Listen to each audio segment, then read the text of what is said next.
Okay, so nobody on the recording will see your faces. It's just going to be looking here at this wall, so don't worry about that. And this will also be accessible after the meeting. You'll get a follow-up meeting, and I'll also send you a Google Doc with additional educational resources. These are things like web pages that give you more information, articles, and so forth. Nothing required, but definitely recommended. And you'll also get the recording for this if you want to share that with friends or such who are also living in these affected areas or who just might find it interesting. You'll have that as a resource as well. So yeah, we can go ahead.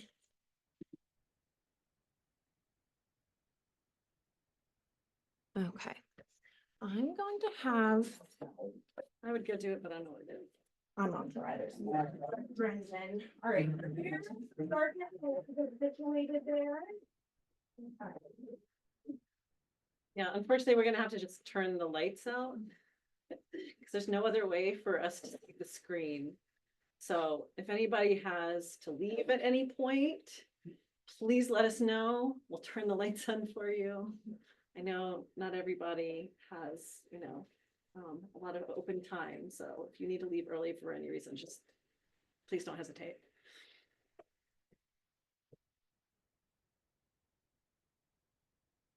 Okay. Lights, camera, action. So welcome everyone. This is the Westmoreland Sanitary Landfill and Menneson Coke Works educational session.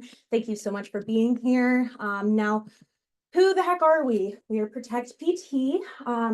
There's a lot of words in there, but we're really here to ensure resident safety and security and quality of life through a few things. So that's advocacy to protect the health, economic, environmental, and legal rights of the people in Allegheny and Westmoreland County. So had someone already asked me, what is the PT?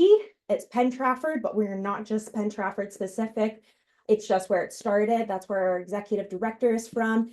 And she was a mom, trying to fight a well pride that was going to be proposed, that was proposed about a mile from her house. And she said, not in my backyard. So that's kind of a little bit the origin story there. And really some of our core principles are to educate, to empower, and to engage. And what we're doing here today is educating and empowering and, maybe even engage a little bit. We shall see. But moving forward, so why we're here, Westmoreland Sanitary Landfill and the Menneson Coke Works. So these are things that have been identified by residents as areas of concern. They believe that it has caused them issues. And so we're just doing a little bit of some monitoring here to see, what's causing these issues that people are raising concerns over. And wanting to listen to our members because that is how we go forth and do this work. It is member-based, member-fueled. So if you're somebody who would like to get more active in their community, who sees things that are maybe, not how you'd like them, become a member, have a voice within our organization. And, things like this are only possible because of, our member base voicing these things. So agenda, we're going to do a little bit of a legal update. It's not super substantial, but if any of you know, we do have a lawsuit against the Westmoreland Sanitary Landfill. So I'll just go over that a little bit. We're going to do an overview of the info sheets that are included in your binder. And again, everything in your binder is for you to take home, put on your shelf, and review it at your leisure and just have it for, safekeeping. And then we're going to do a DIY HEPA air filter demo and giveaway. It is a particulate matter air filter, and it's something that you can create from, you'll see I clipped things from Amazon. So very easy. I set one up before you all came in here. So we'll just do a little demo for you and let you know how you can do that yourselves and what it does. And we're also going to be talking about one of our big objectives here, the Clean Air for All air monitoring, and then also some calls to action. So legal update, right now we are in the period of discovery. So Westmoreland Sanitary Landfill, we're asking them for extensive records that go back years and years and years. So they're having to sort through all of that and get it to our lawyers, discovering things within those documents. It takes a long time. And so the landfill, I believe they asked for an extension on that because of how extensive of information we were asking for, but we are getting that from them. I can't say too much because period of discovery is when we're collecting information, also to utilize in our arguments and such.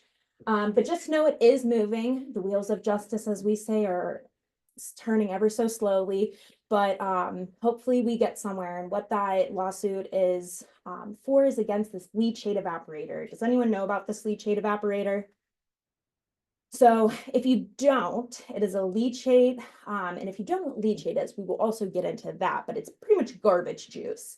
It's garbage juice that would be put in an evaporator and evaporated because Westmoreland Sanitary Landfill has had violations against it. And actually, last year, I believe, leachate ran off into Spears Run and polluted them, and they were actually fined by the Department of Environmental Protection. So, yeah, they have a leachate problem and the evaporator is not going to solve it. And we know that.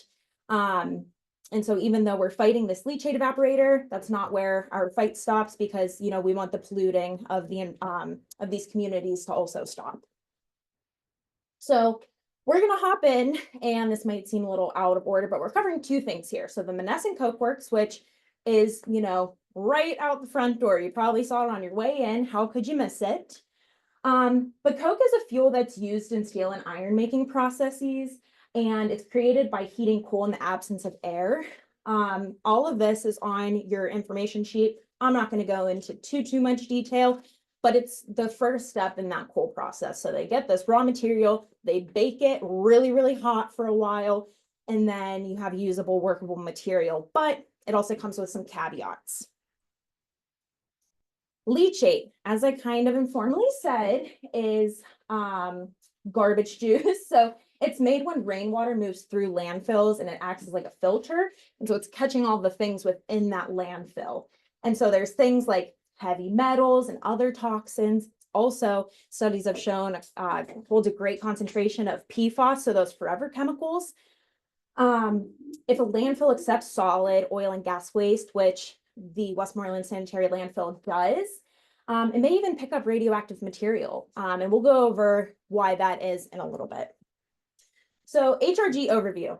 This is what your binder is. It's a home resource guide. It's for you to take home, utilize it when you want it, when you're feeling like brushing up on your, you know, fracking waste knowledge. But things we're going to be going over today. So there is a sheet in there that talks about potential health effects of air pollutants. So Grace, this, the start, so this, the overview here. Yes. That's everything that's in the binder. Correct. Right? So this is the table of contents here, and your table of contents does have page numbers. I will say not everything has a page number because some are unoriginal pieces not created by us.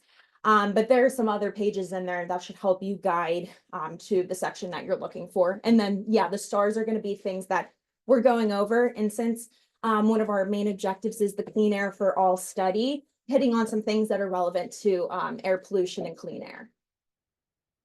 Okay, so yeah, there is a EHP, which is the Environmental Health Project. There's a potential health effects of air pollution form in there. We'll go over that a little bit. The Protect PT mobile reporting app. We also have tips for maintaining good air quality, because that's what we're here to talk about mainly is air. The DIY HEPA filter, and then we'll also be talking about the Clean Air for All grant. Now, before we move on, maybe it'd be best this way. If anyone who wants pizza wants to raise their hand, maybe Brendan can get it, or you can come up, shuffle around. Yeah, we're trying to make this so you're not tripping over each other. Or, you know, even Brendan can take it over. So would anyone like pizza? Don't feel shy to raise your hand. You can also take a slice for the road. We promote road slices here. Please, some people raise their hand. Thank you, Doug. All right. Maybe a road slice later. All right. Listen, we love leftover cold pizza, and it does extend outside of this room, so take some on your way out if you'd like. Pepperoni or plain? Whatever, you pick. All right. So some types of air emissions, and this will feed into the air pollution chart that we have. So 3 that we're going to outline here is particulate matter, so PM. It's tiny airborne particles that lodge deep in the lungs when we breathe, and there's different sizes. You've probably heard of different sizes of PM. Different sizes of PM are regulated a little bit differently, smaller versus bigger ones. And so elevated particulate matter has multiple health effects. So it's something you want to keep your eye on. Obviously, little bits being lodged in your lung isn't great. But PM can carry other harmful emissions into our body as well. So it's not acting alone all the time. These volatile organic compounds, VOCs, you've maybe heard in passing, maybe if it hasn't stuck in your brain. They include known and suspected toxins and carcinogens, benzene, toluene, ethobenzene, xylene, and others, and then radioactive particles. Includes radon, a known carcinogen. And actually, fun fact, Pennsylvania has one of the highest concentrations in the world. So definitely something that you want to be knowledgeable of and just keep your eyes out for, even though you can't see it. So effects of air pollution. Don't worry if you have to squint to see this. This is included in your binder. Just want to make you aware of this so that, again, on your own time, you can go back if you are more interested in specifics and get a little bit more into the weeds. But here we have ones like I'd mentioned before, talking about with like the VOCs. So there's the benzene on there, the toluene, the ethylbenzene, radons on there. So for example, we have short-term versus long-term exposure. So if you are being exposed to pollution for a shorter time, what are the health effects going to be? They might look a little different than those long-term effects. For example, radon, we just said, you know, high concentrations in PA is something you want to be aware of. Short-term effects, none, not really anything that you're able to notice in your body, but the long-term effect is lung cancer. So you go from one extreme to another, none to lung cancer. So these are just things that, not to scare you, but to help you tap into your body a little bit more. What's the air quality like in my area? What kind of pollutants do I know I'm being exposed to? And then this is information that you can take to your doctor and say, hey, I know that I've been exposed to this for, I'm not sure, an extended period of time. Does it have anything to do with my health symptoms? So just helping you and your doctor and empowering you to find out, you know, put answers to questions that you may have about your health. And some of the health impacts of air pollutants can be very extreme. I mean, it can go from kind of low-lying respiratory problems like asthma, childhood asthma can be a big one from air pollution, to nervous system impacts, blood disorders, cancers even, like we said, lung cancer with radon, birth defects, and harm to developing fetuses. So yeah, air pollution is a big deal. And we have a little picture of a girl there because children are more susceptible to the effects of air pollution. So air pollutants here, so we're talking about leachate. It's a liquid. Now, it usually contains toxic organic pollutants, heavy metals, ammonia, nitrate compounds, and other compounds that are more complex than domestic sewage. And these leachate pools are often out in exposed areas, and they can evaporate into the air. Even think of, you know, the water cycle. But just alone, leachate is more complex than this domestic sewage. But then on top of that, when a landfill accepts fracking waste, it can be contaminated with a whole host of other chemicals. Some we know, some we don't know, and even radioactive material. So picture in the middle there, that is Marcellus Shale. So under Appalachia, we have a lot of Marcellus Shale, West Virginia, Ohio, Pennsylvania. This is what when the fracking companies go into the ground, what they're mixing up, and it's naturally radioactive. And it brings up that radioactive material to the surface, and the drill bits that they use that can have radioactive material on it. The fracking waste, the liquid, that can be radioactive as well. So something to keep aware of, because that leachate that's coming down into communities, you know, polluting like it did in Spears Run, can be radioactive. So something to keep in mind. And due to a loophole in state, it's not just state, it is federal, but with oil and gas industry waste, it is not classified as hazardous. So there's different landfills, and Westmoreland Sanitary Landfill is actually municipal and residential landfill, which is different from a hazardous waste landfill. So it's not specified. It can just go there with our waste that we're throwing out in our garbage, and taken out to the curb every week. So yeah, it's unfortunate there aren't these safeguards in place to protect us from things like radioactivity, but that's why we have things like this education session to make residents aware. And so this is also included. You'll see a fold out in your binder. It's going to have this illustration on the inside of it, and it just talks about fracking waste from municipal landfills impacting the waterway. And again, the Marcellus Shale Formation that extends under much of Appalachia contains uranium. And so over time, the radioactive isotopes decay, and this is a lot of science speak. And I'm not a scientist, so if you're like, I'm not exactly sure about decaying radioactive isotopes, it is okay. Just know it's not a great thing. But yeah, it is found in Westmoreland's landfill leachate. And so I pulled this from, and like I mentioned, you'll be getting an email with a Google sheet that will have more resources. And this is coming from one of those resources from a study in one. So yeah, the Westmoreland landfill leachate, it then washes off the waste, and as it decays, that uranium turns into radium and then radon, a carcinogen. So it goes through all these phases, it transforms into something that, again, not so great for us. I know I'm going kind of fast. Does anyone have any questions or anything so far? All right. So like we had mentioned a few times, radon,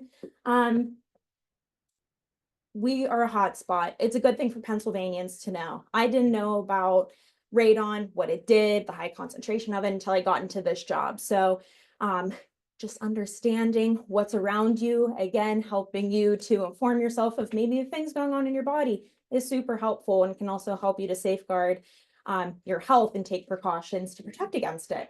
So there's truly no safe level of radon. The EPA strongly advises that homeowners try to mitigate radon levels at this 4.0. Is that picocuries? Picocuries per liter. See, I'm learning things. However, it's recommended to take action from that 2 to 4 level. You might not know how you can test your radon. There is some information in the binder that talks about 1, radon, and 2, radon, our radon testing program. So if you are interested in that, you can go ahead and take a look there in your binder later. So air pollutants, coke, like we had talked about, that particulate matter, it is emitted from basically every step of the process. You've probably saw those big, huge mounds of coke out there. Even getting that off of the barge is going to kick up a bunch of dust, create particulate matter that we may or may not be breathing in. Volatile organic compounds are emitted from coke oven leaks, coke pushing, coke quenching. Now, these are all very specific technical things that I threw in here, and I pulled from a specific coke emission plant. I'm trying to think of the word here. Report. There we go. So you don't need to know any parts of this. I'm just trying to show you it's coming from multiple parts of this process. There's sulfur dioxide, nitrogen oxide, and carbon monoxide, and they're all emitted from coke oven leaks. Hazardous air pollutants included in organic emissions are benzene, toluene, xylene, cyanide compounds, naphthalene, and phenol, and POM. Lots of long words, lots of scientific sounding words. Just know they're not great for you, and they're coming from that coke oven gas. So a lot of what we can see here is the coke oven gas is a big problem with air pollution from coke. And so here, I just pulled this from that report that I had just very briefly mentioned, but it tells you the components of raw coke oven gas and what's coming out. So all of this just to illustrate, again, it's not great stuff. So for example, here in our VOCs, so benzene, toluene, and xylene, you can see, so pounds per ton. So in a ton of that gas, there's gonna be 22 pounds of the benzene in there. Can I tell you what 22 pounds of benzene to one ton of coke gas is going to do to you? No, but also think about prolonged exposure, and whenever the coke is cooked, it's from about 15, 16 hours to up to 36 hours. It depends. So yeah, there's that. And then also, as you probably saw from the beautiful coke works, flaring. That can also be a source of emissions depending on the gas that is being burned, can release different emissions, but nonetheless, having an open flame like that is going to create something. But Cleveland Cliffs since 2021, when they were cited, not cited, but there were complaints to the DEP about air quality and soot on people. There have not been complaints since. So hopefully they've taken into consideration the health and well-being of the people in the community and are doing what they can to capture these gases as best as possible and other pollutants.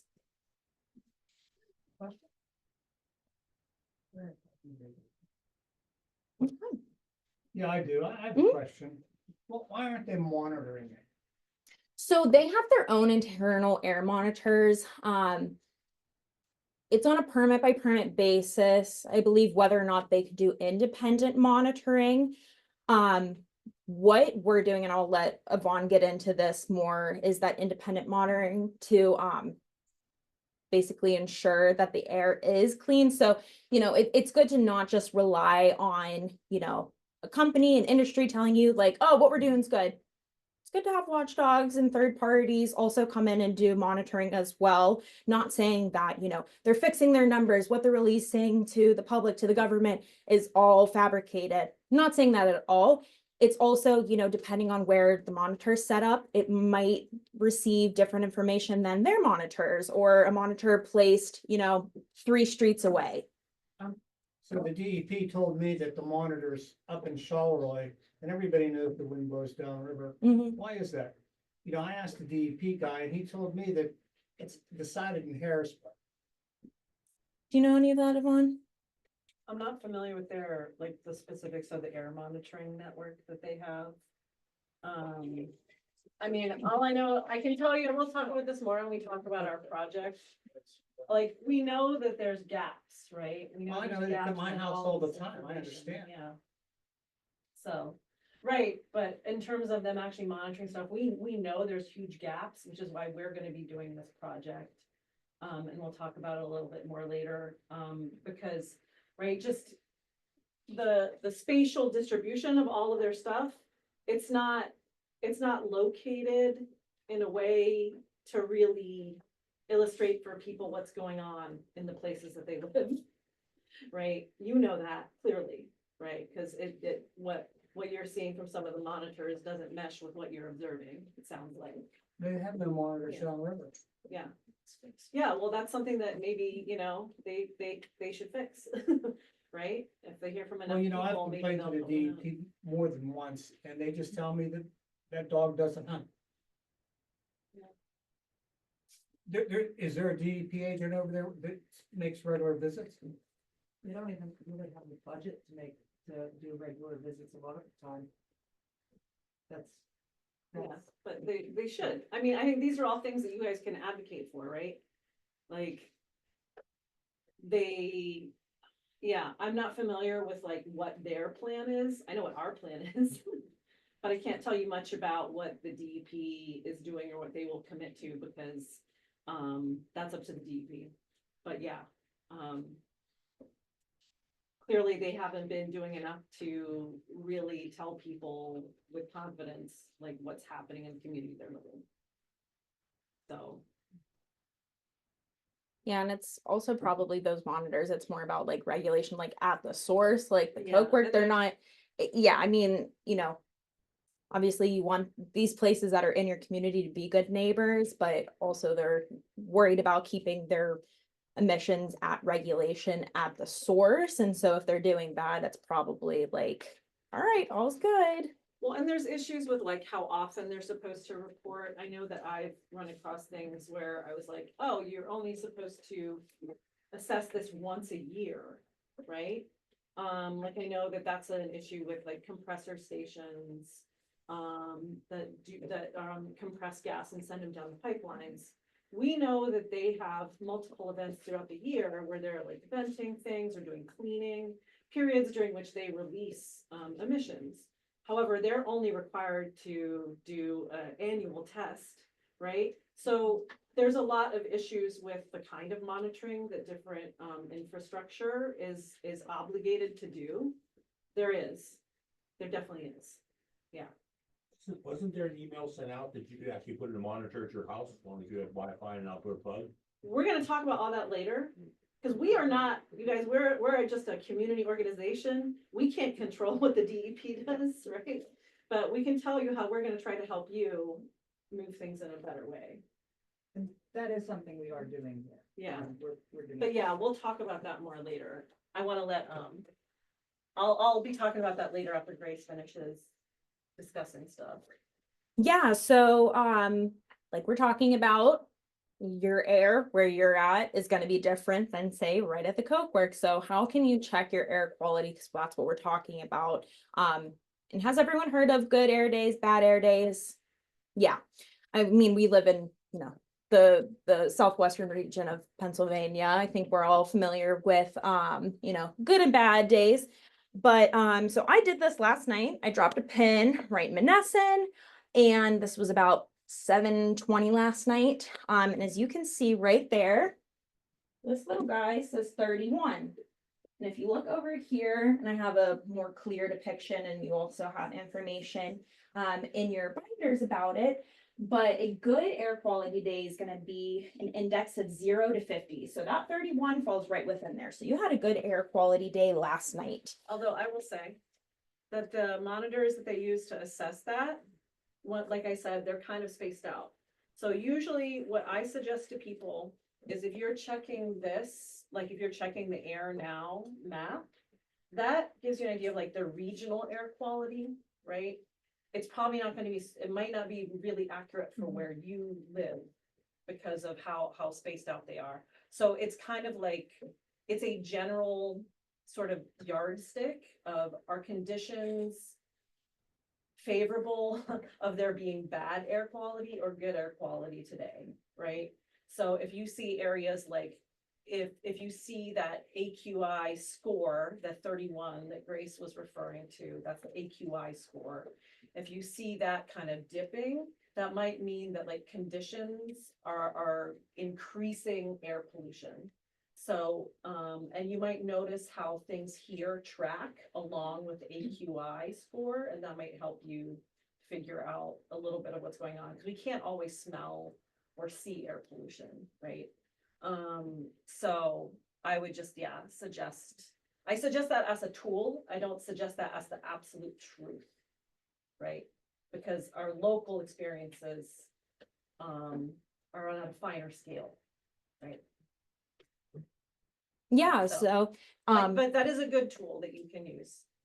yeah, and understanding, especially when it is starting to creep into those yellow, orange, red, knowing that, you're going to have to take greater precaution. And some of those precautions, well, first, here's this outlined a little bit more. So good air poses little to no risk. Once you start getting moderate, so yellow, that's going to be stepped down from that good air quality. It's acceptable, but some of the pollutants may be moderate health concern for vulnerable groups. So people with heart, lung disease, respiratory issues, they're going to want to exercise, not literally, just with greater caution. Unhealthy for sensitive groups. General public is not likely to be affected, but again, that's when knowing your health history and things is really going to help inform you to make the best decisions you can for your health. And then we go from unhealthy for sensitive groups to just unhealthy for all. Everyone may begin to experience some adverse health effects. I don't know if we can remember back to last summer when that Canadian wildfire smoke was making its way down. a little bit harder to breathe. Get moving out and, you're trying to do gardening and you're like, why am I feeling more exhausted than usual? And it's because, the pollution in the air really takes a toll on the body, even if you're not consciously aware of it. And then we have very unhealthy. So this would trigger a health alert and you might get them on your phone. I know that I'll wake up sometimes and it says, air warning. So people with more serious health effects are obviously going to feel this greater, but hazards greater than 300 would trigger a health warning of emergency conditions for everyone. So again, these are things that you just want to remain aware of. And in addition to that Air Now map, you can also check on your iPhone that has an air quality index. That's what I usually check. Again, like Yvonne said, these are not, sure as heck in your home at, this number, this street, this is what the air quality is, just gives you a gauge. So weather affects air quality too. Another thing to be reminded of, especially if you are in those sensitive groups. So what are the conditions that are going to be optimal for you to go out and live your normal life? Or where are things that you might want to throw a mask on, or you might want to stay inside and have your doors closed today? So greater heat's going to do that.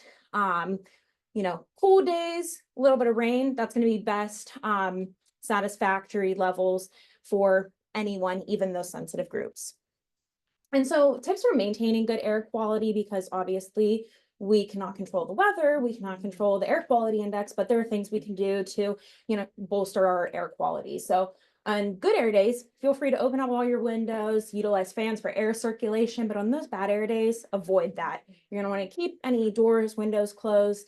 And you're going to probably want to avoid heavy exertion outside, like I said, like gardening, running, those kinds of things. Fortunately, if you work in something like construction, not always avoidable, but it's good to understand, when you might have to take greater precaution. Stay indoors if possible, utilize air filters to reduce PM, so that particulate matter pollution. Something also easy is to keep floors and other surfaces throughout your home clean, especially with a damp surface. It's going to help to grab onto all of those particles.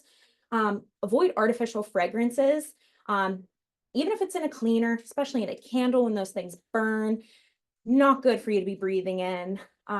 Keeping humidity levels too at a 30 to 50% is going to help soothe your lungs a little bit, because like in the winter when you turn the heat on for the first time and like your throat gets all dry and scratchy, well, you're lacking humidity in your house. So keeping those levels pretty moderate is going to help to combat some of those uncomfortable symptoms. Also, it cuts down on how much particulate matter is suspended in the air. So that's helpful. Yeah. Yeah. And then turning on the exhaust when you cook. Going somewhere, push it outside instead of in your house. Yeah, that one's pretty self-explanatory. If you don't have an exhaust fan, I was there with you for the duration of my college experience, and it's not fun. So if you can, crack a window, put a fan in there, anything that's going to help clear up some of that. So we're going to do the DIY HEPA air filter demo. This will be pretty quick. I'm going to have Brendan turn the lights on because, as some of you know, we don't have a light switch in here.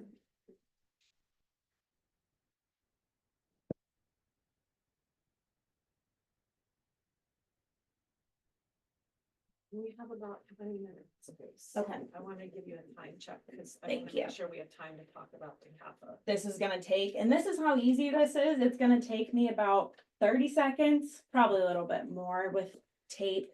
I'm not the best with tape. And you don't really have to tape it all there. I think it's fine. Where can my tape go? So tell us what it does. So this filter that I'm going to show you, it does not remove radon or gaseous pollutants, but it can help with some particulate matter. So here, It does a really good job of cutting down on particulate matter in any space that you put it in. It's actually been tested by different university, like research departments. They've actually run pretty extensive tests. So even though it's really simple, it's really effective. yeah, because these are pleated air filters that you probably put in your air filter at home. And we're gonna slap them on a box fan. Now, I've seemed to have misplaced my tape, but I'm gonna show you what happens because I can even Yeah. demonstrate this without tape. So MERV, what is MERV? I'm not sure, but the higher the MERV, the better the filtration properties. So we have a MERV 13 and a MERV 8. These directions are on your binder, so do not fear about committing it to memory. So it also has handy dandy directions on there about airflow. So the air's kicking out this way. This is the front of the fan right here. So we're gonna put our MERV 13 at the front, airflow. Gonna make sure that it is the right way. Are you looking at arrows that are on there? Yes. Okay. So it, hopefully yours will say this. So it says airflow and arrow to direct us. We're gonna put the higher MERV on there. And again, those directions are right in your binder. You don't have to commit this to memory. And then we have our lower MERV. So we have a 13 and an 8. I'm gonna follow my arrows there. And this is a 20 by 20 filter. This is a 20 by 20 filter, and this is a 20 by 20 box fan. And so if I had my tape, I would put a little piece here, a little piece here, here, and here. And then guess what? You have a handy dandy particulate filter. And this is what it looks like. As you can see, I didn't follow the arrows properly the first time. Thank you, Brendan. But this is what it looks like. And on the lowest setting, it's pretty quiet. Just stick it in the corner of your room and let it do its job. This is actually our little door prize. So these are new fans, new filters. And for 2 of you lucky folks, we'll be talking about at the end who gets to take home their own filter. And so we're just gonna skip through it. So the last thing I will talk about, Brendan, could you kill the lights again? Thank you. He's getting his workout Can I say in. something really quick? Yeah. So it's actually a really good thing to filter out particulate matter, even if you are also concerned about VOCs. Because like Grace mentioned earlier, VOCs will attach to particulate matter and make it deep into your lungs. So getting rid of some of that particulate matter does prevent some of those VOCs from actually getting into your body. You recommend just having one, like, per room, or? how does Yeah, that I mean, help it's you? not like a whole house thing. You probably want to have one in the room that you're spending time in. Yeah. I lived in a place with wildfires, and this is actually as efficient at removing particulate matter as a lot of the ones that the more expensive ones that they sell, like $300 ones, so. Yeah, so this price tag I have up here, $111. So that's for all of these parts, and I am showing you this because this is what we have ordered, and it totaled up to $111. But thing is, these are 4 packs of filters. So you're gonna actually get obviously 1 box fan. You don't get 4 filters, but you'll be able to have those replacement filters and keep it going for months and months and months for the price tag of $111 compared to ones that can range from, you know, 300, 500, you know, they get real fancy with those things, but we can do it here for very cheap. And even if you're like, hey neighbor, want to split, you know, the box of filters with me, then, you know, it's even less. For comparison, a replacement filter in one of those, one you buy is $70. Just the replacement filter, so it's a lot, a lot more affordable. I have a question. Mhm. When do you change out the filters? And like, when should people change out like their filters? And if they got a pack of 4, are you supposed to change out? Like, when are you supposed to do it? I would refer to the guide. I was- that's yeah. on Okay, there. all right, cool. Yeah. Okay. Yeah, on there, they usually tell you like, you know, after X amount of time. And because, I mean, with your furnace filter too, like you're just, Yeah. it's having the same kind of exposure, so it's probably a good guide. But if you notice it getting kind of dirty and has a lot of buildup, maybe it's time to change it. I'm gonna skip through the reporting app. There's Yeah. information in your binders. I want to be courteous to Yvonne in getting through Clean Air for All, so I'm gonna let her take the stage. And yep, thank you very much for listening to me. Did great job. Okay. So, let me just turn this on, right? Oh yeah. Okay. Okay, I think we're good, yeah? Okay. Hi, everyone. So, I'm the environmental scientist with Protect PT. I'm not an expert on how the DEP works, because I think to most of us, it's a mystery.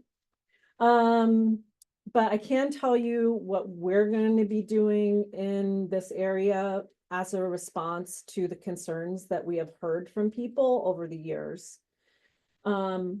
the mobile app that Grace referred to, that's just another tool for you to report things that you saw. So, you know, if you're sick of dealing with the DEP, you want somebody else to see what you've observed, you can use that. It will actually come to us and then we will kind of carry on with it. I want to talk about our Clean Air for All project. This is something we're starting right now and was really the motivation to hold this meeting. So like we said, Protect PT is just a community organization that started a while ago and it started in Penn Trafford. We're now working in Monessen and Westmoreland. Some of you know us already because you've talked with us over the years about your concerns. And that is really why we're doing this project. So what we're going to be doing is we're going to be collecting and analyzing some air quality data. And we're getting help from the CREATE Lab, who's at CMU, and the Environmental Health Project. They have some important skills and abilities that we don't have, so they're helping us out. Our goal is to really get better information about what kind of chemicals are in the air that you're experiencing and what are the potential risks associated with those chemicals. We've done another project here before. It's similar to that project. If you participated in that, you'll see some of the similar equipment. However, we are using additional equipment this time that is actually going to get us answers about specific chemicals, which is something we weren't able to do before. So it's going to run, we're hoping to get everything up by September 2024, collecting data until September 2026. And the money to make this go was provided by an EPA grant. So we had to apply for this grant. They decided to give us some money. We're doing all the work. That's just where we got the money from. And this is the basics of how we're doing it. So there's going to be monitors placed at the property of concerned residents. So anybody here who is concerned, who is in the area, oops. Do you want to go back? Yeah. So I forgot to mention, this is a very important part. This map is a little blown out, but these are the areas where we're trying to place monitors. And the reason we're focusing on those areas within those shapes is because according to wind data, those are the areas that are most likely to be affected by the facilities that you guys have said you're concerned about. So if there are things coming from the cokeworks and the landfill that are creating health issues for you all, these are the areas where it's most likely to be impacting it. So if you live within either of those shapes, you're definitely a candidate to host one of these monitors. So our goal is to actually have 4 monitors around each facility, right? The cokeworks and the landfill. Each one of those sites, right? All 4 of them is going to have a purple air monitor that measures particulate matter, right? One of the most common forms of air pollution. It can carry a lot of things on it, like VOCs. One of those 4 sites is also going to have what's called an S-pod. This measures total VOCs. So VOCs is a class of chemicals, right? A class of pollutants, the gaseous class. The S-pod is a more expensive piece of equipment. We can't get one for every single site. We just don't have the budget. So there's going to be one.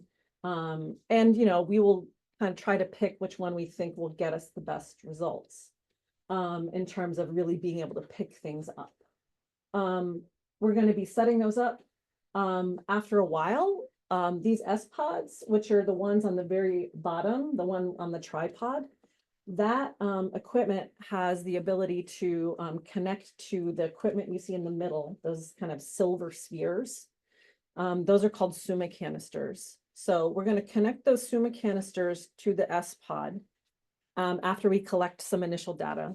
And the great thing about those is that the S-pod will operate like a remote triggering system, okay? So that canister is a vacuum, and it will just suck in a sample of air whenever it's triggered. And that S-pod unit is the thing that will be triggering it, because we can't be at your house or your place of business 24 hours a day, and I don't think you want us to be.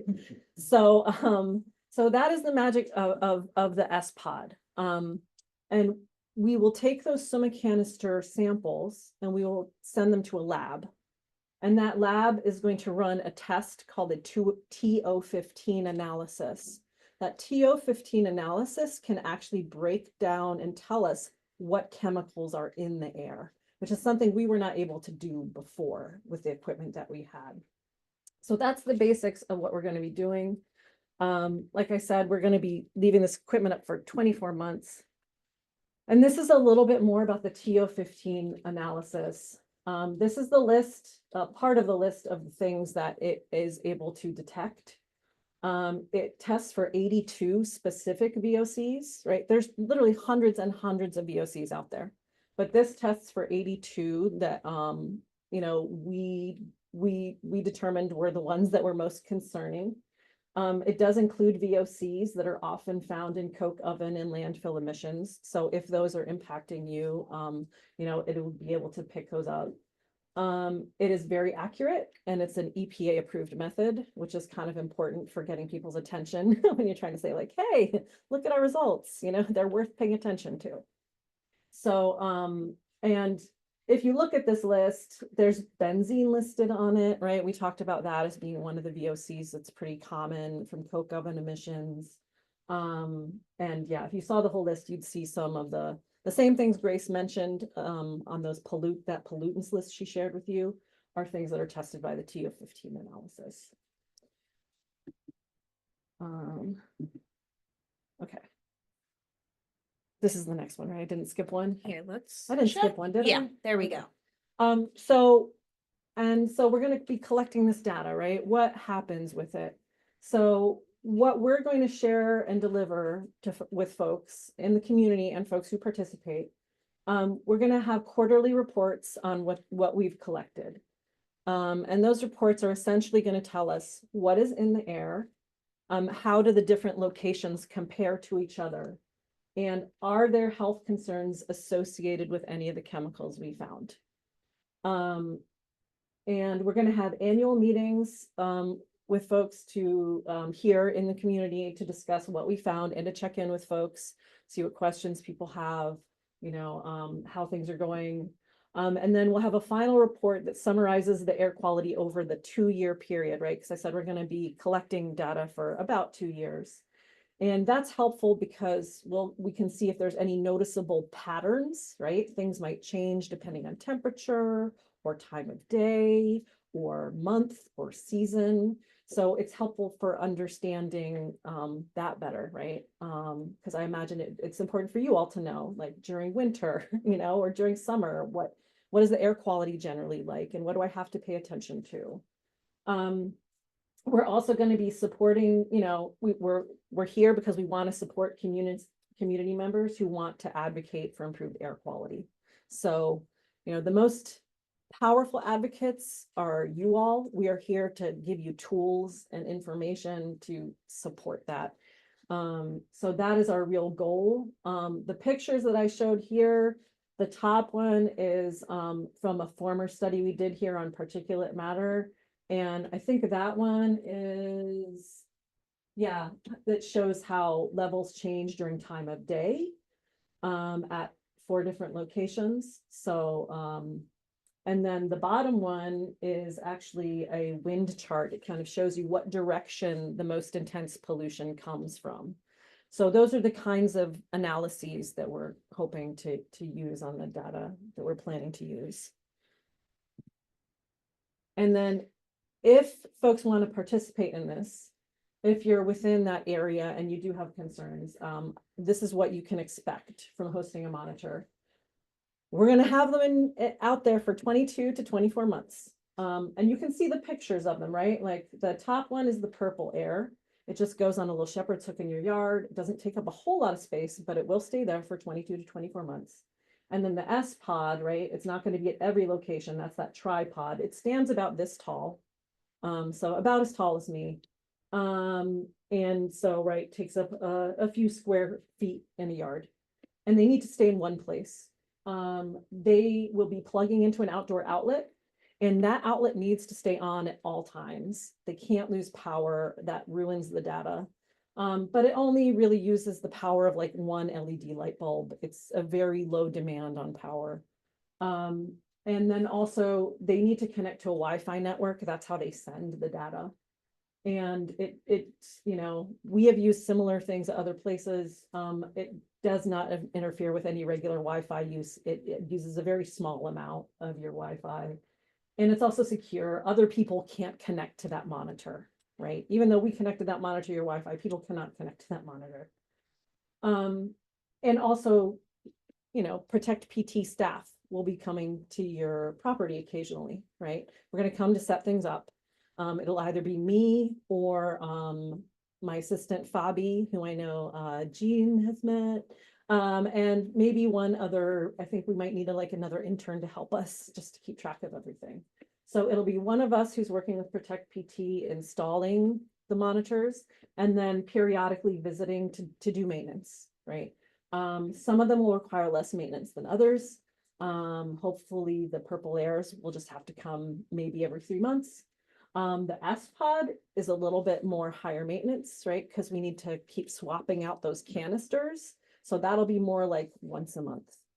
So that's what participating looks like. We do also ask folks to log observations. That's very helpful because these are just recording data and the data is helpful, right? But it's not really meaningful if it's not linked to what you guys are experiencing, you know, your everyday experience. And your observations are really important for the data too, right? Because there's other things that emit VOCs, there's other things that emit particulate matter. You know, if you have a neighbor that does outdoor burning, that might affect your monitor. So, yeah, so also we are going to ask people to keep a simple log of things like, are your eyes burning today? Did you notice smoke? Did you notice a smell? Is there any activity going on that might affect the monitor's readings? I have a quick question. Sure. So say you have a monitor and it's plugged in outside, but you experience a power outage. Yes. Okay. So most of these monitors, they will come back online. Like when the power comes up back on, they will turn back on and they will reconnect to your Wi-Fi. They're pretty good about doing that, but we do have the ability to check the data. One of the really good things about them sending data over Wi-Fi is that if something goes wrong, I will know right away. So instead of us like losing a week or a month of information, I can respond to that pretty quickly and get it back up to collect information. So yeah. And if you're interested, right, please sign up. I know we've contacted some folks around here already, maybe some of the folks in this room. But if we haven't, and you're concerned, right? Do you live in one of the impact areas on that map? Do you experience impacts from those facilities? Are you concerned about it? Do you have an outdoor outlet Wi-Fi signal? And will you be there until September 2026, right? If you are, you can use your phone to scan this QR code. It'll take you to a page where you can indicate you're interested, or you can go to that website. You can also call our office, email us, email me. I can give you my business card. And there's a sheet as well in your Yeah. binders that has information with the QR code and the link for that as well. There's Yeah. also more sheets over here as well, and Yvonne's business card is assembled at somewhere in the strangle. I have some too. Does anybody have questions about the study? Yeah, Jean? Yvonne, when you had the monitors at my house, what Yes. was so fascinating was that if I smelled something that was horrible, I was able to look, you sent a report to my computer and we were able to see the ups and downs. Will you be doing that with this? So we're gonna be, the purple airs. So you had two different things at your house. You had a purple air and a VOC, right? Right. So we're gonna be using the purple, we would love to have a VOC that we could put at everybody's house. But the reality is that the one that we were using, that company isn't really around anymore. We couldn't confirm that they would, be maintaining those monitors. And so there's not a lot of options out there for that kind of monitor. Okay. So we will not have low cost VOC monitors to place at everybody's house. Because those were the reports I sent you, right? Okay. Was for that one. The Purple Air monitor, you can look at that data anytime you like. You don't need me to send it to you. There is a website, if you know what your monitor name is, you can look it up and you can actually see the data from that Purple Air monitor live. So, And it was very fascinating to see. yeah. From one area to the other, how it changed. Yeah. And the reason we're going to be putting those up is because it helps us understand better how pollution moves through an area, right?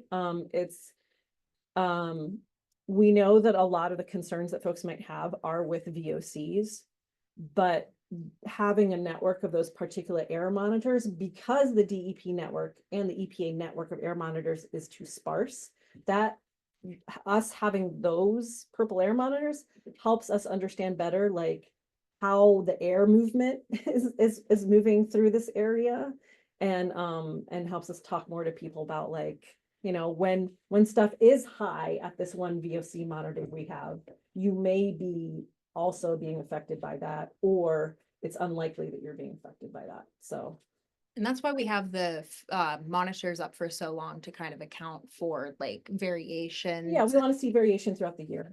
Yeah. Does anybody else have questions about the? That's right. How far away from the house do the monitors have to be? Well, they still need to have a Wi-Fi signal. I understand. Okay.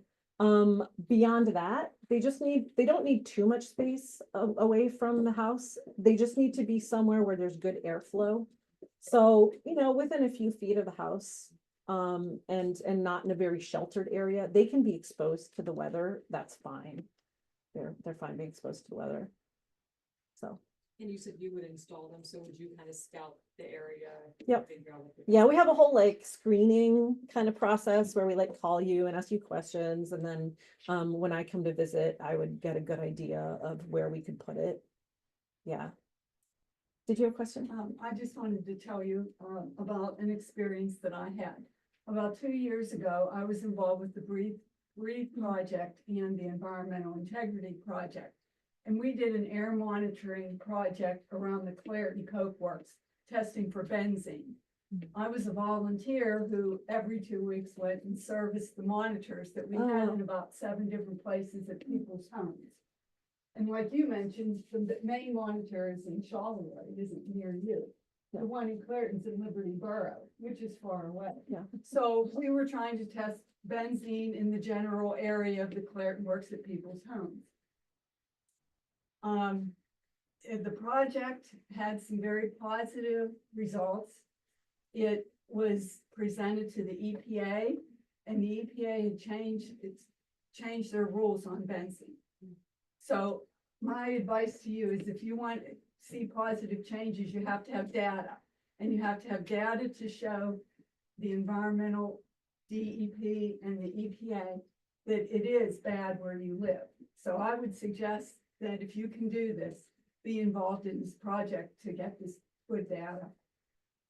Awesome. Thank you.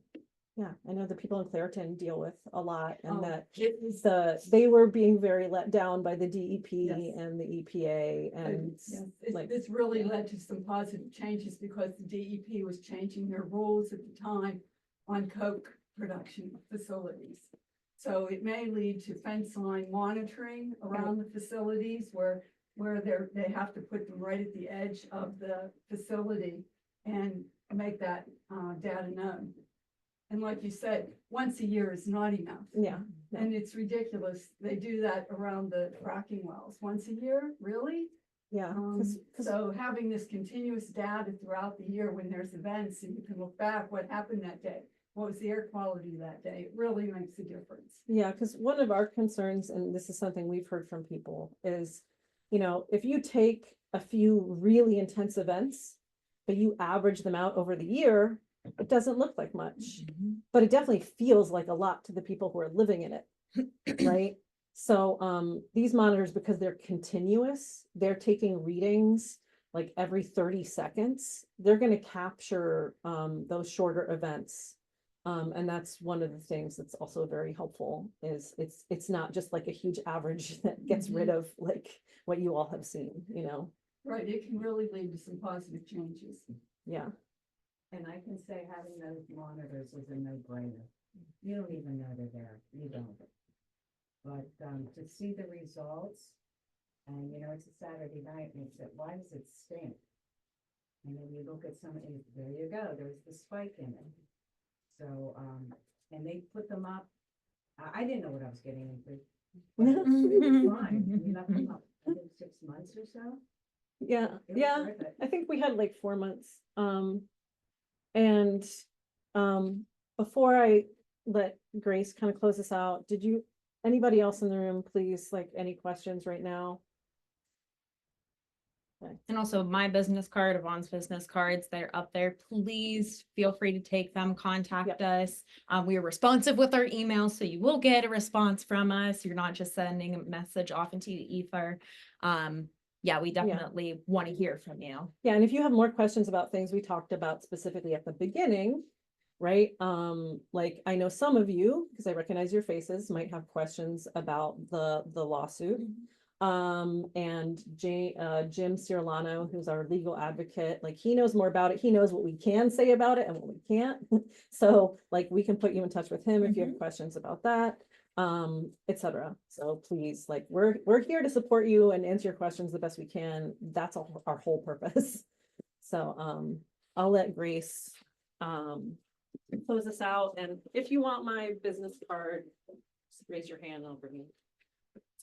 So yeah, closing calls to action. So ways that you can help. So the Hyde environmental monitoring app that we had talked about, information is in the binder. I highly recommend looking at it. You can even go to our website, and at the top right-hand corner, it's going to say environmental reporting. You're going to click on that. It's going to take you to that website where we do it. I know it says app, but it's actually a mobile response link. And there are directions in there to get it added to your home screen. So you can use it like an app, and it's just at the touch of your fingers right there. You see something, you can even drop GPS coordinates. So you don't have to like type in, you know, this specific place, drop the GPS coordinates. And if it's something like suspected pollution of a stream, you drop that, and then that's great. Yvonne knows exactly where to go to check out the situation.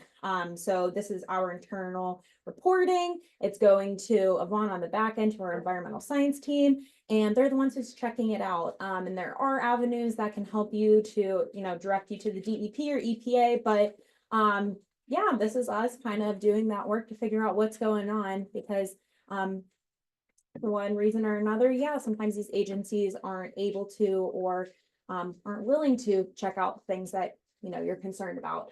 So definitely use that. Becoming a member, you can get in the loop with us, find out, you know, upcoming events, actions that we're taking. It's just the easiest way to follow our work, to support our work, and yeah, to get us out and informed about the things that are of concern to you, and donating to our legal fund. So like we said, that lawsuit that I was very kind of vague about, because like Yvonne said, our legal advocate, our executive director, they're the ones with most information. I'm not sure what more Jim could tell you about the lawsuit, but if you're interested, reach out to him. But yeah, we take legal action. And again, we take legal action on things that are voiced by community members, because this is a community run organization, nonprofit, and we're really here to support you and protect your rights, your health, and the environment. And then, yeah, signing up for CAFA, like Alon was saying, that's going to be able to be the, you know, the thing that's going to determine what's in the air, what are you experiencing, and without that data, we just don't know. So, Can I say something real quick? Yeah. And if you know somebody who's not here tonight that you think might be interested, we are still trying to find good locations for monitors.